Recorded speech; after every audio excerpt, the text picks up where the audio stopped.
Welcome to History Briefly, where we explore the fascinating psychological dimensions of remarkable historical figures.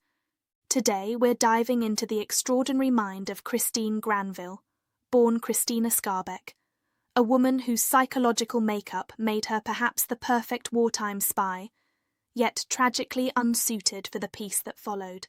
When we think of spies, our minds often conjure images of cool, calculated operatives moving through danger with practiced ease.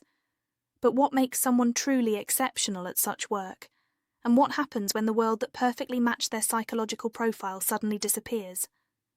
Christine Granville's story offers a fascinating case study in how certain minds are almost perfectly calibrated for specific extreme circumstances, and how those same traits can become vulnerabilities when those circumstances change.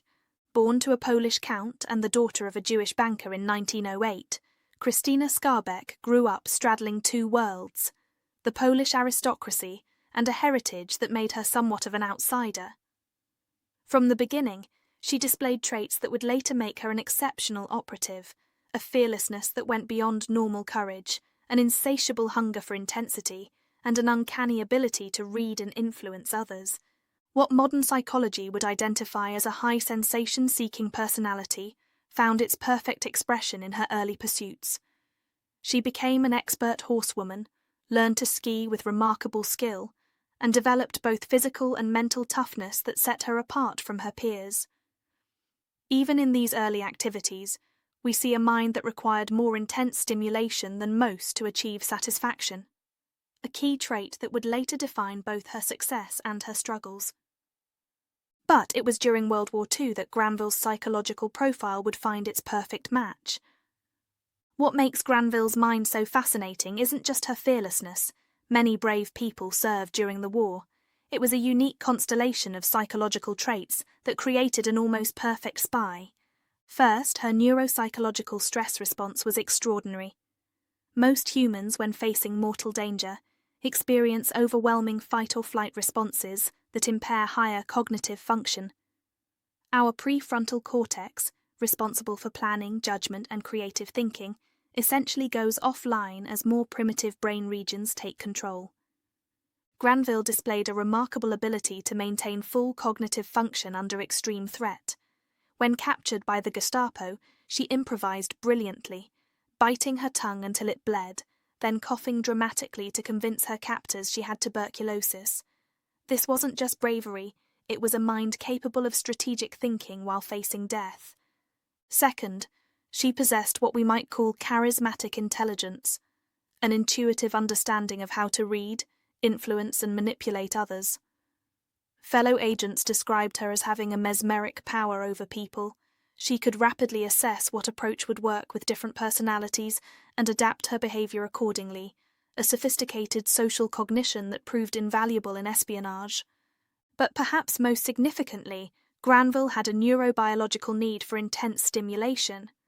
Modern neuroscience tells us that high sensation seekers require stronger stimuli to achieve optimal arousal levels. For Granville, the extreme dangers of wartime operations likely created ideal conditions for psychological functioning. Now here's the tragic paradox. The very psychological adaptations that made her exceptional during wartime became maladaptive in peacetime. After the war, despite being awarded the George Medal, the Order of the British Empire, and France's Croix de Guerre, Granville struggled profoundly. She moved between positions as a hotel housekeeper, switchboard operator, and eventually a stewardess on ocean liners, none offering the purpose or intensity her psychological makeup required. One fellow agent noted that she had lived on an extremity of courage and nerves for so long that it was difficult to come back to the atmosphere of a more or less normal world. Indeed, Granville herself described civilian life as the horrors of peace. This wasn't just disappointment or boredom. From a modern psychological perspective, Granville likely experienced what we would now classify as an adjustment disorder with features of depression and anxiety. The high arousal situations that had allowed her to function at her psychological best had disappeared, leaving her in a state of chronic understimulation, deeply uncomfortable for someone with her neurological makeup. Consider the stark environmental mismatch. During the war, her tendency to seek danger, Her comfort with risk, and her ability to think clearly under threat, made her incredibly effective. She skied across Nazi-occupied mountain ranges, parachuted into France, and once marched directly into Gestapo headquarters to rescue fellow agents hours before their scheduled execution. But in post-war Britain, these same traits had no productive outlet. The environmental fit between her psychological profile and life demands had completely collapsed. There's also the profound question of purpose and meaning. Fighting against Nazism through high-risk operations provided Granville with clear, powerful meaning. Suddenly, that existential purpose vanished. The institutional neglect she faced only compounded these issues. Despite her exceptional service, Granville struggled to secure British citizenship and faced limited employment opportunities.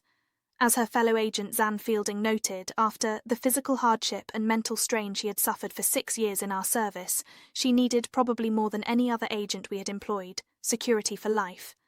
Instead, she was dismissed with a month's salary and left in Cairo to fend for herself. What modern psychology would recognise as potential post-traumatic stress went entirely unaddressed. Christine Granville's life came to a tragic end in 1952. While working as a stewardess on the cruise liner Winchester Castle, she attracted the obsessive attention of Dennis Muldowney, a ship's steward. When she rejected his advances, he stalked her to the Shelbourne Hotel in London and stabbed her to death in the hallway. She was just 44 years old. A woman who had survived countless dangers during the war, who had outsmarted the Gestapo multiple times, who had parachuted behind enemy lines and traversed mountains in winter, was killed by a disturbed man in a hotel corridor. The cruel irony wasn't lost on her former colleagues who gathered to mourn at her funeral in London. What makes Granville's story so profound is this stark contrast, the perfect alignment between her psychological makeup and wartime demands, followed by the complete misalignment with peacetime reality. Had she lived in an era with modern psychiatric understanding, Granville might have received interventions addressing her post-traumatic responses and transition challenges.